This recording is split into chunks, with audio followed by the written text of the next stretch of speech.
രാധേ കൃഷ്ണ. ഇന്നത്തെ നിങ്ങളുടെ universal message എന്താണെന്ന് നോക്കാം. ഇന്ന് നിങ്ങൾക്ക് ലഭിച്ചിരിക്കുന്നത് 10 ഓഫ് പെൻറ്റക്കിൾസ് എന്ന കാർഡാണ്.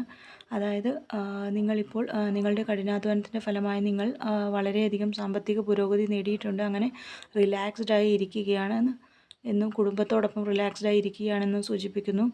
അല്ലെങ്കിൽ ഒരുപക്ഷെ നിങ്ങളുടെ കുടുംബ സ്വത്ത് കിട്ടാൻ ഇതുവരെ കിട്ടാതിരുന്ന പെൻഡിങ് ആയിരുന്ന പണം കിട്ടൽ, അങ്ങനെ എല്ലാ രീതിയിലും സംതൃപ്തിയോടെയും എല്ലാ വശങ്ങളിലും സമൃദ്ധിയും ഭൗതിക അഭിലാഷങ്ങളൊക്കെ നേടി നിങ്ങൾ ഇരിക്കുകയാണെന്നാണ് യൂണിവേഴ്സ് പറയുന്നത്.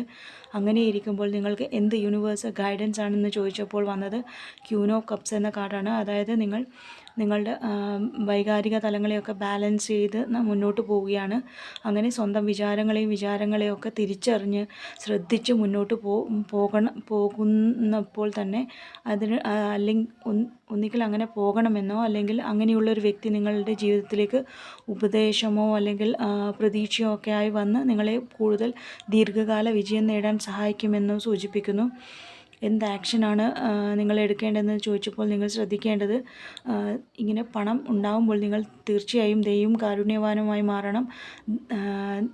ദാനധർമ്മങ്ങൾ നിങ്ങൾ അർഹരായവർക്ക് ദാനധർമ്മങ്ങൾ നിങ്ങൾ കൊടുക്കണമെന്നും, അങ്ങനെ കൊടുക്കുകയാണെങ്കിൽ നിങ്ങളെ സഹായിക്കാൻ ആ ലെവലിലുള്ള ഒരാളെ യൂണിവേഴ്സ് ഒരുപക്ഷെ നിങ്ങളുടെ ജീവിതത്തിലേക്ക് അയച്ചേക്കാമെന്നും ഒരു മെസ്സേജാണ് ഇതിലൂടെ കാർഡുകൾ നൽകുന്നത്. താങ്ക്